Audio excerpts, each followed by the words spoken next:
నమస్తే, నా పేరు మహేష్. మా ఊరు పద్మనపల్లి మండలం లింగాల.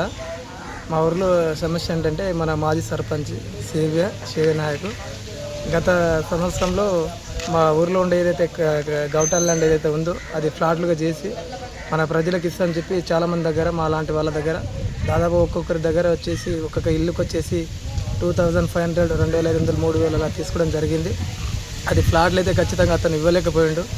అది ఏమైంది, ఎలా అయింది మాకు తెలియదు. కాకపోతే మా డబ్బులు మాకు ఇప్పిస్తే చాలని మేము అందరం అనుకుంటున్నాం, మా ఊరి గ్రామస్తులందరం కలిసి.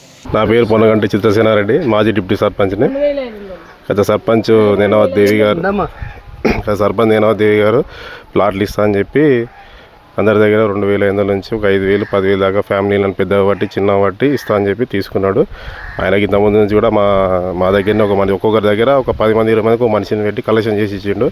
మేము కూడా చాలా ఊళ్ళకి వెళ్ళి చెప్పి ఇప్పించుకోండి, పైసలు అనేవి ఫ్లాట్స్ అంటే ఇయ్యనికి రాదే, అది రూల్ ప్రకారం చట్ట ప్రకారం అది కాదు కాబట్టి డబ్బులు ఇప్పించుకోండి ఇస్తా అని చెప్పుకుంటూ వచ్చి ఇంతవరకు ఇవ్వలేదు. ఆయన కూడా మేము మొన్న స్టేషన్లో కూడా కంప్లైంట్ ఇచ్చారంట వాళ్ళ మనుషులే. ఇస్తే డబ్బులు అన్నా ఇస్తా అని చెప్పినంట. సరే, అంత 2 రోజులు టైం ఇచ్చిన ఎస్ఐ గారు కూడా ఇంతవరకు డబ్బులన్నా ఇచ్చి అది ఏదో పైసలు ఇస్తే ఎవరి పైసలు వాళ్ళకి ఇస్తే ఏ సమస్య లేదు, తీసుకున్న డబ్బులు క్లియర్ చేస్తే మంచిగా ఉంటుందని కోరుకుంటున్నాను. మా భార్య డిప్యూటీ సర్పంచ్, నేను రాజపేటని. అయితే అప్పుడు ఒక 3 సంవత్సరాల కింద మొత్తం ప్లాట్ చేసినాం, ఒక 100 ప్లాట్ చేసినాం. నేను కూడా ఎమ్మడే ఉండే చేసినాం. అవి ఇస్తామని కూడా అందరికీ జనానికి కుటుంబానికి 1, 2 ఇస్తామని అనుకున్నాం. ఆ టైంలో మా సర్పంచ్ చేయలేడు. అందరు తాను 2000, 3000 కుటుంబాన్ని బట్టి వసూలు చేసుకున్నాడు. అవి ఇవ్వకుండా అవి అట్లా ఆపేసిండు. ఆపి నేను ఏదో లేఅవుట్ ద్వారా మళ్ళీ గవర్నమెంట్ లేఅవుట్ చేసి ఇచ్చి ఇస్తాం అనుకున్నాను. అది ఇవ్వలేదు కాబట్టి వాళ్ళ పైసలు వాళ్ళకి ఇచ్చేయాలి. అది ధర్మం అనేది మీడియా వాళ్ళు కూడా కోరుకుంటాం. వాళ్ళ పైసలు వాళ్ళకి ఇస్తే బాగుంటుంది. అందులో కొందరికి ఇచ్చిన ప్లాట్లు కూడా 100 ఇచ్చి ట్యాంక్ పక్కన 100 ఇచ్చిన ప్లాట్లు కతిమూలకి ఇవ్వలేదు.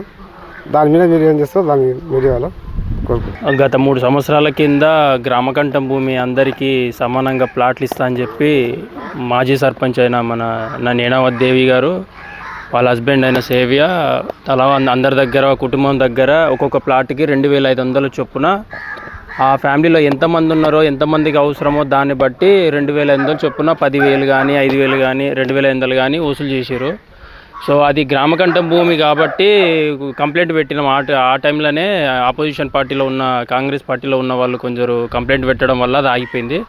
సో ఇప్పుడు ఏ పైసలు అయితే అప్పుడు ఆ టైంలో వసూలు చేసిన పైసలు ఏవైతే ఉన్నాయో అవి ఇంకా వాళ్ళకి ఇచ్చిన వాళ్ళకి తిరిగి ఇవ్వలేదు. సో అవి తిరిగి ఇస్తే బాగుంటుందని అనుకుంటున్నాం. ఎందుకంటే వాళ్ళ పరిస్థితి ఎట్లాంటిదో తెలియదు. వాళ్ళు ప్లాట్లు ఇస్తున్నారు అనగానే వాళ్ళతోటి ఉన్నాయన్నీ కష్టం చేసిన పైసలన్నీ తెచ్చిపెట్టారు. సో ఇప్పుడు ఆ పైసలు ఇంకా ఇవ్వలేదు. అవి ఇప్పియడానికే ఈ ప్రయత్నాలు. దీని ద్వారా అయినా మళ్ళీ తిరిగి వాళ్ళ పైసలు వాళ్ళకు వస్తే బాగుంటుందని కోరుకుంటున్నాం. గత మాజీ సర్పంచ్ నేనావతి దేవి పద్మనపల్లిలో ప్రతి ఒక్కరి దగ్గర, ప్రజల దగ్గర 5,000 నుంచి 10,000 రూపాయలు వసూలు చేసి ప్లాట్లు ఇస్తామని చెప్పిండు. ఇప్పటికి పైసలు అడిగితే ప్లాట్లు ఇస్తలేడు, పైసలు ఇస్తలేడు. ఏం చేసుకుంటో చేసుకోపో, ఎవరికి చెప్పుకుంటో చెప్పుకోపో, కంప్లైంట్ చేసుకోపో అనే రకంగా మాట్లాడుతున్నాడు. ఎంఆర్ఓకి ఇచ్చిన తర్వాత ఎంపీడీఓకు, తర్వాత ఎస్ఐ సార్ గారు కూడా ఇచ్చినాం. ఎవరు మాకు ఇలాంటివి చేస్తలేరు. 2 ఏళ్ళు అవుతుంది. 2023 ఎలక్షన్ కోడ్ ఉన్నది. అప్పుడు ఆ టైంలో ఇస్తామని చెప్పి పైసలు వసూలు చేసింది. అసలైన తొలి వెలుగు. ఫాలో వాట్సాప్ @తొలి వెలుగు official.